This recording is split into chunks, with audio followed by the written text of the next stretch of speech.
Olá, internauta ligado na RDTV, seja bem-vinda, bem-vindo mais uma vez no nosso programa, a primeira edição do RDTV, nesta quarta-feira, 29 de novembro de 2023. Já sabe, chegou na nossa live, deixa o like, aproveita, compartilha com o maior número de pessoas possível, nos siga nas redes sociais, estamos ao vivo no facebook.com/Jornal Repórter Diário, youtube.com/Repórter Diário, no Twitter, no @Repórter Diário e também no Instagram, o @Repórter Diário. Mais detalhes você tem no site repórterdiario.com.br. E quarta-feira é o dia do RD Momento Econômico, é hora de falar sobre aqueles que apostam, que investem, que estudam a economia da nossa região, né? Nós temos 2 edições por semana, às sextas-feiras é a edição do RD Momento Econômico Debate e esse é o RD Momento Econômico Entrevista. E hoje vamos falar mais uma vez sobre o polo petroquímico do Sertãozinho, um dos principais cases aqui da economia da nossa região, que tem uma associação deste polo que está completando 22 anos, a Associação dos Empresários do Polo Industrial do Sertãozinho, a EPIS. E para falar um pouco mais, não só sobre esse aniversário de 22 anos do AEPS, mas também de todas as situações do polo, tudo que vem sendo debatido dentro desse grupo, vou colocar na tela o nosso convidado, que é o Newton Porquia, diretor administrativo financeiro da AEPS. Newton, boa noite, boa tarde, na verdade, bem-vindo. Boa tarde, Carlos, muito obrigado. Estamos aqui, vamos conversar sobre a nossa entidade e nossa região. Exatamente. Primeiro, vamos falar um pouco da importância, né, dessa associação, né, desse grupo que não só junta ali aqueles que estão no polo, mas que pensa o polo e automaticamente pensa a economia da região. Fala para quem não conhece a EPS, a importância dessa entidade. Legal. Vamos lá, como você disse, estamos completando 22 anos. 2001 começou a EPS com o ideal de juntar os empresários aqui da região do Polo do Sertãozinho. E na época a gente tinha um objetivo bastante específico, a gente tinha muito problema de segurança, infraestrutura aqui na região. Eu não era membro da EPS naquela época, mas se juntaram por volta de uns 60, 70 empresários para melhorar a questão da segurança aqui da região.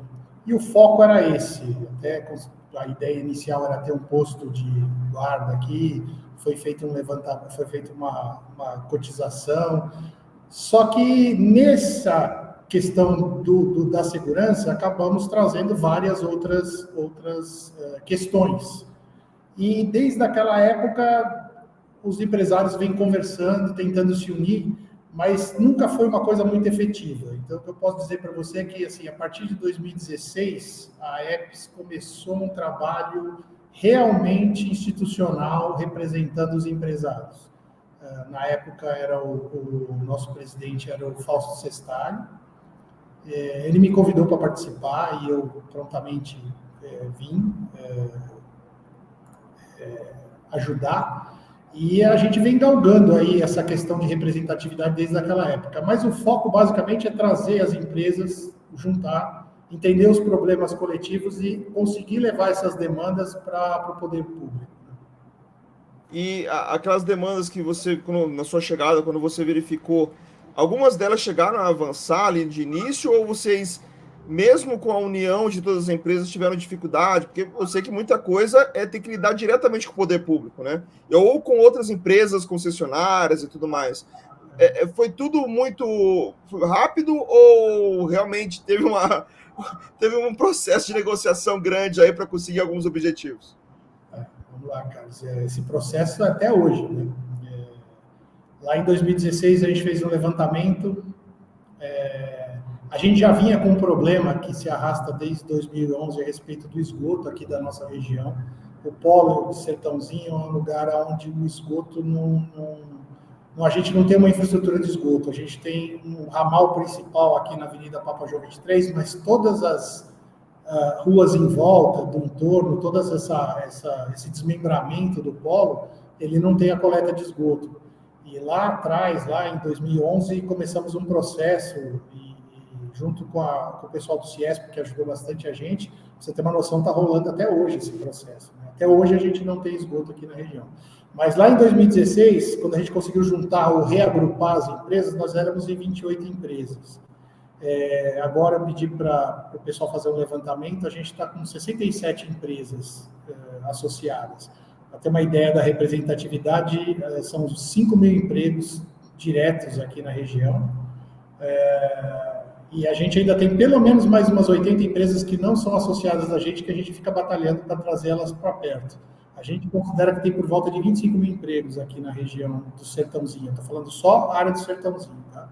Mas o que você falou é verdade, a briga é constante. Algumas coisas avançaram sim, eu posso dizer que uma parte da infraestrutura melhorou bastante, mas ainda somos muito carentes com assistência de questões da transmissão de energia elétrica, questões da parte de telefonia, internet, é muito complicado, mas a briga é constante, a gente não desiste não. Melhoramos, mas tem muita coisa para fazer. Muito bem, a gente vai aprofundar esses pontos aqui ao longo desse RD Momento Econômico, mas antes, só uma vez para o pessoal, vocês já viram, algumas pessoas já mandaram o seu boa tarde. Quem manda o boa tarde, eu já vou colocando aqui na tela prontamente, né, já para acelerar aqui o processo. Mas se você tiver alguma pergunta, alguma dúvida sobre o tema, pode mandar aqui na caixa de comentários e a gente vai questionando o Newton durante a nossa entrevista. Newton, então vamos aprofundar um pouco mais desses temas específicos. Por exemplo, você citou a questão da rede de esgoto e tudo mais, que você citou, né? No caso, o polo seria a responsabilidade da BRK na parte do esgoto, né? Bom lembrar que a BRK atua em Mauá, e Mauá é diferente de outras cidades, que só tem uma empresa cuidando de água e esgoto. Mauá é separado. Esgoto com a BRK, água com a Sabesp. Lógico, com água, imagino que deve estar tudo ok, tudo certinho com vocês, mas no caso do esgoto, quais são os prejuízos que hoje o polo tem por não ter uma rede ali certa, uma rede para captar, para fazer o tratamento desse esgoto? Bom, eu diria que são 2 problemas graves, né? Vamos falar a nível de indústria. Por não termos essa captação de esgoto na maioria das nossas empresas aqui da região, elas são obrigadas a atender algumas normas da CETESB, ou da Secretaria de Meio Ambiente.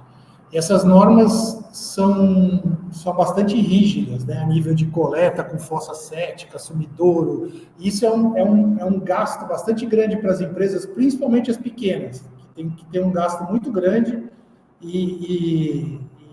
para poder ter a certificação da Sabesp e poder trabalhar.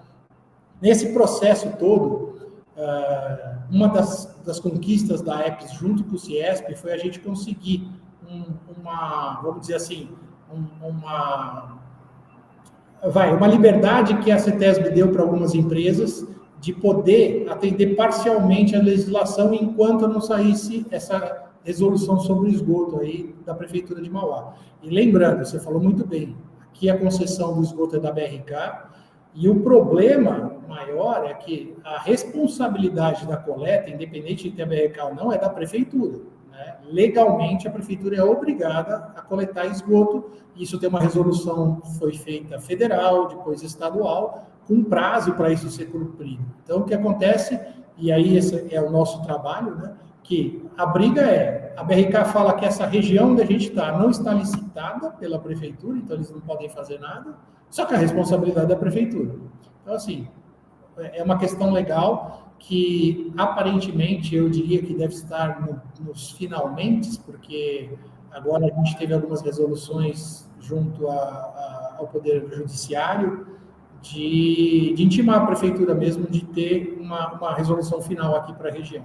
Então, uma questão é essa questão das empresas, e outra questão é a questão do meio ambiente, né? O empresário, por mais que as pessoas achem que a gente não liga para isso, é muito importante para a gente trabalhar numa condição correta, né? Legal, e que atenda às normas do meio ambiente. Ninguém quer ficar estragando o meio ambiente, aqui ninguém faz isso de propósito.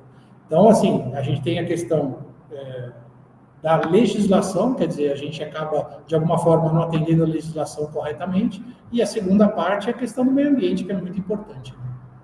Só para tirar uma dúvida em relação ao papel da Prefeitura de Mauá, no sentido de entre aspas, legalizar o local para receber esse investimento de coleta e tratamento de esgoto. Eles poderiam fazer isso a partir de um plano diretor? Tem uma outra opção? Até pergunto isso porque atualmente está sendo revisto o plano diretor de Mauá, e eu sei que o plano diretor de Mauá, de algum modo, está pensando no polo em relação a construções de habitações ao lado. Depois até a gente vai falar um pouco sobre isso. Mas eles poderiam incluir isso, aproveitar esse momento já para resolver esse processo? Então, a informação que a gente tem é que isso já está sendo feito. O problema maior é assim, lá atrás, eu falo, isso aí é uma coisa muito antiga, né? Quando foi feita a licitação, na época não era nem BRK, era uma empresa que chamava Sama, que era da prefeitura, e foi privatizada para Foz. Nesse processo, algumas regiões de Mauá ficaram fora do plano diretor, inclusive o Sertãozinho, mas alguns bairros residenciais, em alguns lugares do Zaira, Itaparque. E aí o que acontece? Recentemente, a prefeitura conseguiu regularizar algumas outras regiões, e o Sertãozinho ainda ficou de fora. E a informação que a gente tem é que isso consta no plano diretor, sim, mas, de novo, o plano diretor está sendo votado.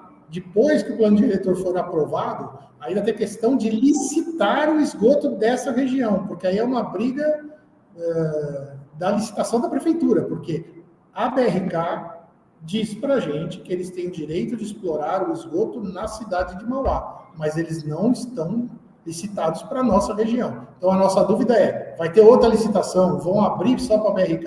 Então, assim, é um imbróglio jurídico bastante complexo, que eu imagino que com a votação do plano diretor comece a andar. Muito bem, realmente é um imbróglio grande, porque é bom lembrar, né? Teoricamente, né, se fosse feita uma licitação, já teria, entre aspas, dois players no meio dessa história. A própria BRK, que já atua na cidade de Mauá, e a Sabesp. Só que a questão de como a Sabesp agora está todo esse debate sobre a questão de privatização ou não, eu imagino que a BRK até levaria uma vantagem por não ter que passar por nenhum processo administrativo interno, mas mesmo assim, né, esperamos que isso seja resolvido da melhor forma possível. Eu também sei que vocês também são mais um daqueles que tem problemas com a Enel, né? Acho que aqui tá difícil uma semana que a gente não fale sobre esse assunto. Mas no caso de energia elétrica, o que está atrapalhando vocês dentro do polo? Bom, nós somos exatamente igual a toda a região do ABC, São Paulo. A gente está sofrendo muito com a questão de chuva e vento, mas a gente tem alguns problemas sérios históricos, né? Um deles, eu diria, foi até de alguma forma encaminhado pela Enel, que foi, aqui em Sertãozinho sempre foi um fim de linha, né? Um fim de rede de transmissão. Isso é um tormento para qualquer um que mora numa rua sem saída, de repente não tem uma ligação com outro lugar. Então, isso foi resolvido há um tempo atrás, eu diria que acho que há uns 3 anos atrás, quando refizeram a ligação aqui do Sertãozinho e incluíram algumas linhas que abastecem de forma duplicada a nossa região. Então, isso ajuda na hora que uma linha derruba, você tem o acesso a outra. Isso foi feito e assim, de novo, não é agradecer a Enel, acho que é obrigação deles, né? Mas foi alguma coisa que melhorou muito o abastecimento de energia na nossa região. Só que a gente tem um problema um pouco mais grave que a população em geral. As regras de paralisação, de interrupção de energia que hoje são exercidas nos contratos no Brasil, é o que a Enel respeita, na verdade, a legislação que aquela ANEEL, né, regulamenta, elas são boas, ou nem sei se tão boas, mas para um abastecimento residencial. Hoje as indústrias são extremamente automatizadas, né? Difícil uma indústria hoje que não tem um controle CNC para algum tipo de operação. E esse sistema, hoje, né, como é regida na legislação, ele aceita variações de tensão de forma que, por exemplo, numa residência não afete tanto, mas uma máquina que trabalha com controle CNC, pequenas variações podem desligar a máquina. Algumas indústrias aqui da região, que é o caso da minha, mas tem uma mais sensível, trabalha com fornos, né? Esses fornos, quando você desliga, corta a energia por 10 minutos, o sistema automático de segurança trava e de repente o cara fica 2, 3, 4 horas para voltar a funcionar. Então, assim, a questão da indústria é muito sensível. Essa conversação já está sendo feita com a Enel desde quando começou, né, o ano mais ou menos. A gente teve algumas reuniões com a Enel. Eu não tenho histórico aqui, mas também acho que não interessa muito, mas o importante é entender que eles estão ouvindo a gente. Agora, a gente precisa entender o que vai acontecer daqui para frente. Porque, por exemplo, uma interrupção numa residência de 2, 3 horas, cara, é muito complicado. Mas você imagina numa indústria que tem 300 funcionários, a gente entra em contato com a Enel e a gente tem a resposta, olha, a gente vai voltar a energia só daqui 8 horas. O que a indústria faz? Dispensa os funcionários, e já aconteceu aqui na região dele ter dispensado os funcionários, 15 minutos depois voltou a energia. Quer dizer, a gente não pode trabalhar com esse tipo de informação, nem com esse tipo de tratativa. Imagina o prejuízo financeiro que vocês acabam tendo, né? Com A gente está fazendo a cada minuto, né? Porque é muito forte. É impressionante, mas realmente é algo a se chamar atenção, né? E muitas vezes se cria até dificuldades para que essas empresas tenham algum tipo de sistema próprio, né?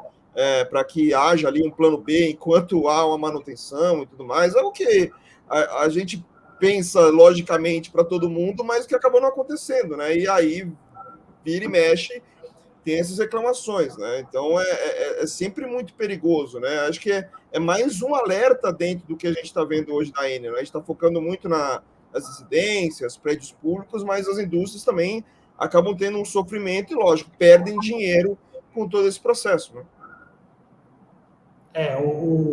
Uma coisa que a gente deixou muito claro para eles, e aparentemente a gente conseguiu algum retorno, foi a questão do contato, né, com essa questão de previsibilidade, de alternativas, né? Então a gente abriu um canal com eles, canal direto, isso já foi um ganho, eu acredito, mas ainda tem muita coisa para fazer. Essa questão da estabilidade da linha e aí fica também uma questão importante lembrar, que fica aquela jogo de empurra, né? Ah, a linha cai porque não poda a árvore. Ah, a Eletropaulo, a Enel, desculpa, eles reclamam que a prefeitura não deixa podar a árvore. Ah, a prefeitura fala que é a responsabilidade da Enel. Eu já participei de algumas reuniões desse tipo, assim, de chorar a má vontade de querer resolver o problema, né? Mas, vamos lá, vamos dar um crédito, porque, de novo, desde junho desse ano, também com o apoio do Ciesp regional, a gente teve algumas reuniões com a Enel, com alto escalão, diretoria regional e etc., e a gente está esperando algumas respostas. Algumas a gente já teve, estamos esperando algumas novas. A parte interessante de você ter citado isso é porque tanto a história da Enel quanto a história do esgoto, né?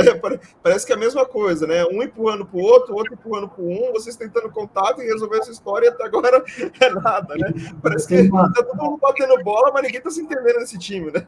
Tem uma frase que eu gosto de falar, aprendi com uma pessoa que conhece muito tanto do poder público quanto de indústria. O tempo do poder público é totalmente diferente do tempo da indústria e do empresário. A forma de tratar as coisas é diferente. E aí, quando você depende deles, a gente fica numa condição de frustração, né? Porque um problema que a gente imagina que você resolveria em curto prazo de tempo pode demorar 2, 3 anos no poder público para se resolver, isso se não trocar a administração, né? Também tem esse ponto, né? Aqui no Brasil, troca-se administração, troca-se modelo de governo, então acaba tendo esse problema, né? Às vezes aquilo que já poderia ter sido resolvido bem antes acaba tendo mais um obstáculo para ser resolvido. E lógico, como eu já citei ali no meio de uma outra resposta, hoje nós estamos vivendo uma época de revisões de planos diretores, né? Santo André, Mauá, muitas cidades ali estão fazendo isso, e no caso específico em relação ao polo petroquímico, lógico que a grande preocupação está no entorno do polo, principalmente com construções de prédios verticais, né, edifícios ali residenciais. A Santo André e Mauá já se posicionaram que vão proibir na área do entorno, no novo plano dos seus planos diretores, respectivamente, que faça esse tipo de construção. O problema é que São Paulo permitiu do lado dele a construção de um prédio, agora está uma briga danada, vai, não vai, não sei o quê. Teve até um debate engraçado, de certo modo, do prefeito de Mauá, Marcelo Oliveira, com o prefeito de São Paulo, Ricardo Nunes, registrado, inclusive, pela TV Alesp, que o Ricardo Nunes abordava que não, as pessoas precisam morar perto do trabalho. E o Marcelo Oliveira, tudo bem, pode morar perto do trabalho, o problema é que ali não é uma área para morar, principalmente um prédio desse jeito, né? Como é que a EPS vem monitorando isso de algum modo? Que imagino que seja uma preocupação enorme para o próprio polo, né? Porque se vem um, né, abriu a porteira, passa a boiada. Né? Eu até... O que acontece na nossa região, assim, essa questão do polo petroquímico, inclusive eles têm uma associação específica da região deles lá, o COFIP, né? A gente tem muito contato com eles, e eles têm uma legislação na região deles bastante apertada ali, assim, uma questão de construção, sempre foi, e agora no plano diretor eles estão aperfeiçoando. Por quê? O polo industrial de Sertãozinho, já desde quando foi concebido, né, e aí eu estou considerando a parte que é da região do Capoava para frente aqui, né, é uma região que até tem algumas residências, mas são residências irregulares, tá? Não são residências regulares. Por quê? Porque aqui é proibido a construção realmente, tá? Então, nesse ponto, a nossa região aqui, da parte, eu brinco que é a ponta aqui da Avenida Papa João 23, a gente tem uma legislação, eu diria, até um pouco rígida demais. A gente tem problema até com o comércio aqui. A gente não tem... Se alguém quiser abrir uma padaria aqui, não consegue. Então, a gente, por exemplo, se os nossos funcionários precisarem de alguma coisa, eles têm que ir para o bairro.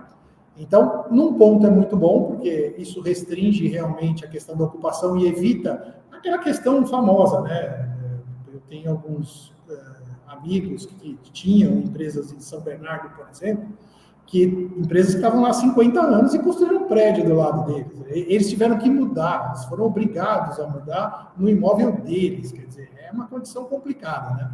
Eu acho que o plano diretor, ele devia ser um pouco mais, não uma questão só de bem elaborado, mas que tivesse uma perenidade maior, né? Não, de repente, daqui 5 anos revisar tudo, não, então aqui pode construir, pô, e quem está lá? Então, a questão lá do polo petroquímico é realmente muito séria. E aqui em Mauá o pessoal trata de uma condição bem interessante. Inclusive, o próprio COFIP faz um trabalho junto com os moradores ali, porque ali tinha uma época que podia construir, e tem muita residência ali em volta. Mas realmente é proibido construir prédio. Agora, essa história de São Paulo é aquela história de sempre, né? A gente não consegue entender a região do ABC, Grande São Paulo, num coletivo.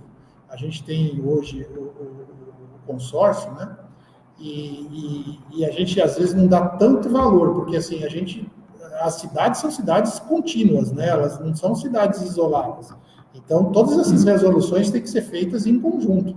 E eu acho incrível o pessoal não ter esse tipo de noção, né? E você disse algo que realmente é super interessante, né? Essa falta de união para um entendimento que deveria ser mais simples, né? E lógico, o problema dos planos diretores não é um problema de hoje, a gente sabe que é um problema muito antigo. Só a gente para trazer outros questionamentos, por exemplo, o aeroporto de São Paulo, gente morando do lado do aeroporto, gente morando do lado de estádio, cidades em que de um lado da rua é indústria, do outro lado é residência. Então, a gente sabe desses problemas que não são problemas novos, né? São super antigos de adensamento que não foi feito da melhor forma possível, e agora a gente meio que tem que correr atrás do prejuízo. Mas você vê de algum modo que isso pode ser uma ameaça à própria existência do polo, ou seja, não se resolvendo essa história, ou seja, São Paulo não voltando atrás, mudando a lei de zoneamento para especificar esse tipo de situação para o futuro, né? Pensando mais à frente, é uma ameaça, tipo assim, como se fosse uma mensagem para o polo, ó, vocês não necessariamente são bem-vindos aqui nessa área. A sensação é sempre essa, né? A sensação, você pega uma empresa, como eu te falei, de 50 anos, que teve que se mudar de São Bernardo, uma empresa com quase 300 funcionários, quer dizer, a falta de respeito é uma coisa bastante tradicional, né, hoje em dia, né? Uma coisa bem costumeira, né? Mas eu estou falando realmente de uma questão de planejamento. Eu vou entrar num assunto, de repente a gente pode até desenvolver mais, hoje ou outro dia. As prefeituras, eu vou citar o exemplo de Santo André porque é clássico, né? As prefeituras esquecem, ou os prefeitos, ou a sociedade, que você não consegue estruturar uma cidade com renda baseado em comércio, ou baseado em serviço. O comércio, ele tem que vender para alguém. O serviço tem que prestar serviço para alguém. E a indústria sempre foi o maior comprador de serviço e o maior empregador com nível salarial alto. Então, eu estou dando exemplo de Santo André porque, imagina, há 30 anos atrás, as indústrias que a gente tinha em Santo André.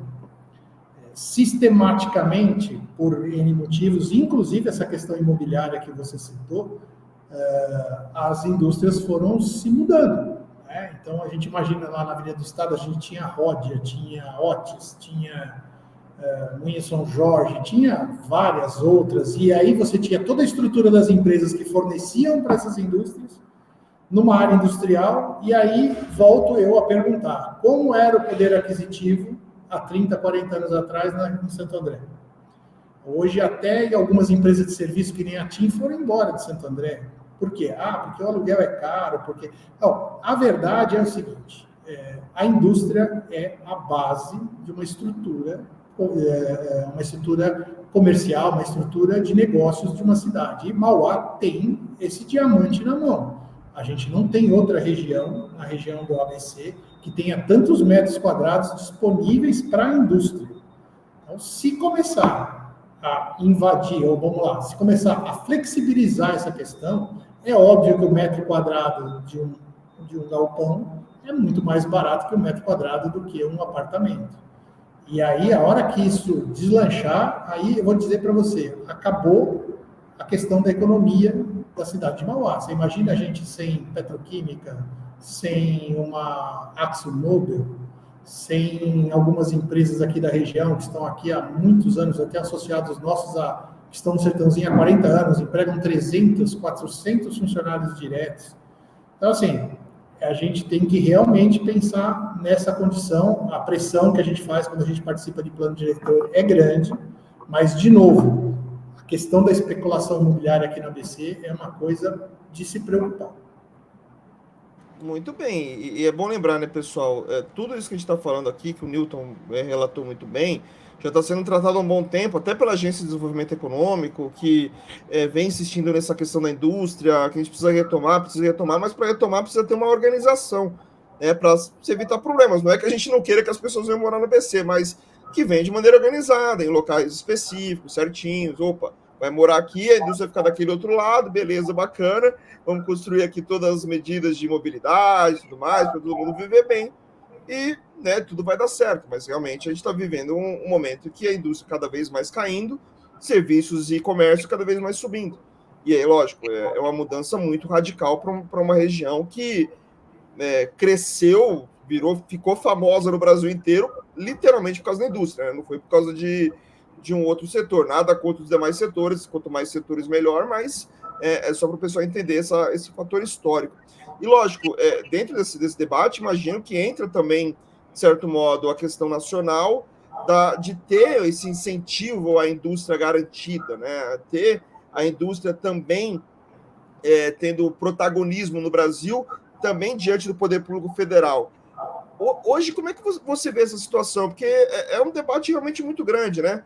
Mantém ou não mantém um incentivo, cria um outro modelo, faz um outro processo, a reforma tributária vai ajudar ou não vai ajudar essa indústria química, por exemplo? Como é que você assiste, como a EPS vem assistindo todo esse debate nacional que vem acontecendo em torno da indústria química? Bom, como associação, né, a gente participa de vários debates e reuniões via Ciesp, né, na questão estadual, e via Ciesp também na questão federal. O que eu posso dizer? Assim, o principal, assim, é óbvio que eu não preciso bater na tecla que a indústria sempre foi o setor mais cobrado, o setor mais penalizado por imposto, que é uma coisa completamente insana, você tributar a produção.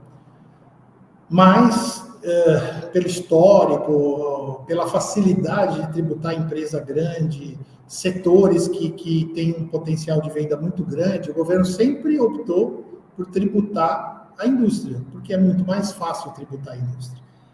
A questão da reforma tributária, eu diria que para a indústria, dentro do formato que eles estão explicando, que eles estão passando, porque, na verdade, a gente só vê alguns formatos e nunca vê nenhuma alíquota, né? A gente só ouve bastante informação e pouca informação de números, né?